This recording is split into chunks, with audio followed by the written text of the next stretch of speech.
there has been negative propaganda put out about me that's not true. Hanging out with? Are you hanging out with Diddy? What are you doing? I mean, yeah, popped out the town car with a camera. Said, yo, Puff, yo, you gotta let me film this. The whole thing, we need to document this, Playboy. He was like, party. And he got pissed at me. He said, yo, nobody on Playboy, don't play with me. You know I am, I'm Diddy, you know what I'm saying? So Jamie Foxx suffered a very serious medical emergency that landed him in the hospital. There's too many coincidences. Recently, the internet lit up after two major celebrities opened up about the dark side of fame and the unsettling experiences they faced in the entertainment industry. Both stars reflected on how the pressure, secrecy, and manipulation behind the scenes drove them to step back from the spotlight and rethink their careers. Their stories reignited conversations about what really happens at exclusive Hollywood events, the power dynamics within the industry, and how far people are sometimes pushed to maintain their success. Many fans praised them for their courage in speaking out and shedding light on an environment often shrouded in mystery. And not even begin to tell you how far it took me and how it brought me back. I went through something that I thought I would never ever go through. And I know a lot of people were waiting, or wanting to hear updates, but to be honest with you, I just didn't want you to see me like that, man. I want you to see me laughing, having a good time. Now, by being quiet, sometimes things, get out of hand. People saying what I got. Some people said I was blind, but as you can see, the eyes are working. The eyes are working just fine. They said I was paralyzed. I'm not paralyzed. But I did go through, I went to hell and back. And man, I know they talk about people crying on videos, you could do take two, but I'm not gonna do a take two. It is what it is. And if you see me out from now on and every once in a while, I just burst into tears, is because it's been tough, man. I was sick, man, but now I got my legs under me, so you're gonna see me out. But like I said, I just want you to remember me for the jokes that I crack, the movies that I make. Some of them good, some of them ain't. I think I got a good one out. And the songs that I sing, man. And then, some people were talking about Jamie Foxx once hinted at strange and unsettling experiences he had at exclusive Hollywood gatherings, leaving fans convinced that there was more he wanted to say but couldn't. When he later faced a sudden health scare, speculation spread online, with many linking it to the darker side of fame and power in the entertainment world. Old interviews began resurfacing, showing Jamie recalling unusual moments from parties he attended, and his emotional tone only deepened the mystery. Viewers felt that behind his words was a man who had seen too much, someone choosing silence to protect himself from something much bigger than the public could imagine. Follow him the whole time. I remember watching Puff at the Beverly Hills Hotel. I'm filming this, and it's a pool party that is ridiculous, man. And I look up and I see Dr. Ruth. I don't know if you know who that is. This lady. This lady. I see Dr. Ruth. I said, Miss Ruth, could you please come over here? This guy by the name of Sean P. Diddy Combs. I need you to come meet him. I need this for my camera.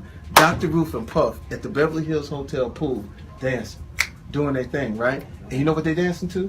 Over in the corner, God bless, is Heavy D, André, and they listening to a demo, Rumors about Diddy's infamous parties have continued to swirl online, with various figures from the industry sharing cryptic and unsettling stories about what supposedly went on behind closed doors. Recently, Jaguar Wright added fuel to the fire by describing in detail how certain substances or behaviors were allegedly used to keep guests under control during these secretive gatherings. While none of these claims have been proven, her testimony reignited public curiosity and deepened the mystery surrounding the darker side of fame and the entertainment world's hidden power circles. And Young Miami has to bring across. Wait, the Tusi. Yeah, the Tusi. That's what they call. I found out. I talked to my guy because I wanted to be informed. Because people was calling it Tusi, that's calling it the Tunchi. I didn't know which one it was, so I talked to my guy, and my guy filled me in. And then it made perfect sense. Tusi. Talk to him. With Jaguar. Let's talk. Education. 101. So Tusi is but they take the category and cook it up. And they fold it into the cup. Now, if you don't know what ketamine is what they call on the street Special K. It's a veterinary, it's a horse tranquilizer. Now, gay men have been using this for years. See, back in the day, if you went to a gay party or a gay rave, there was certain you will always find on hand.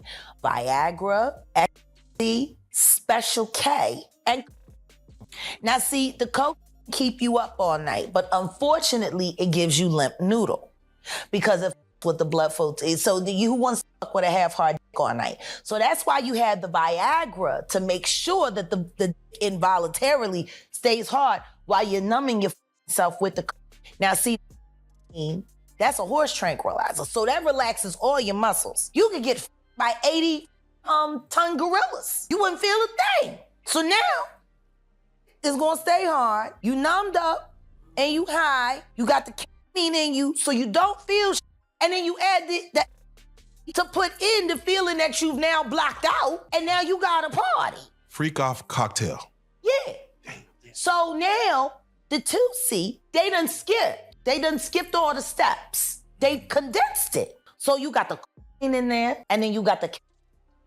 And they say that some of the dealers add the in there. And the reason why it's pink is because they put the food coloring in it. They think, he said he think they got it from the Breaking Bad. You remember how they was making them, and they made it a special color, so they done that with the 2C. Wow. Returning to Jamie's side of the story, he once mentioned in an interview how certain Hollywood gatherings were so exclusive that even well-known celebrities could only attend through special connections. To get a glimpse of what went on, Jamie said he sometimes played the role of a cameraman, observing the scene from behind the lens rather than being part of it. This revelation sparked fresh discussions online, especially after past reports suggested that many of these high-profile events were often documented in secret. Fans began connecting the dots, wondering just how much of what really happens in Hollywood's most private circles ever reaches the public eye. So the way I would get in this party is I show up with a camera. Puff, yo, you gotta let me film this, the whole thing. We need to document. As for André 3000, his story took a different turn. Unlike Jamie, he didn't face a public health scare, but he did reach a breaking point that made him walk away from the spotlight entirely. During a candid GQ interview, André reflected on how fame can distort reality, saying, "The problem with being successful is you can do whatever you do times 10, and no one stops you." That statement alone gave fans a glimpse into why he may have distanced himself from the industry. Many began to speculate that he had seen enough of the darker side of fame and decided it wasn't for him. His quiet retreat only fueled curiosity, with people online wondering what exactly made him choose peace and privacy over power and fame. Over the years, other artists and comedians have hinted at similarly unsettling experiences within the entertainment world, stories that seem to echo the same theme, that success can come with a cost too heavy to bear. Be gay in Hollywood, you never expect it. They be having these big mansion parties, and the mansion party, the whole mansion is a party, and then it's a separate party in the little rooms. I ain't been famous that goddamn long. I'm excited in a motherfucker to be at the mansion party. You be looking at all the goddamn rooms, and you around and look in the wrong room, and come here. Things in the industry are starting to feel darker than ever. Both Jamie Foxx and André 3000 have shared glimpses of their experiences, stories that hint at just how complicated fame can be behind the scenes. Whether it's the pressure, the power, or the secrecy that comes with success, it's clear that not everything glitters in Hollywood. Fans have been reacting strongly, with many expressing sadness and shock. One person wrote, "I always felt something must have happened. It's heartbreaking to see how deep this all runs." Another added, "With all that influence and success, why not use it to make things better?" The conversation keeps growing, and as more voices begin to speak up, one thing feels certain: there's still much more to uncover about what truly happens behind the curtains of fame.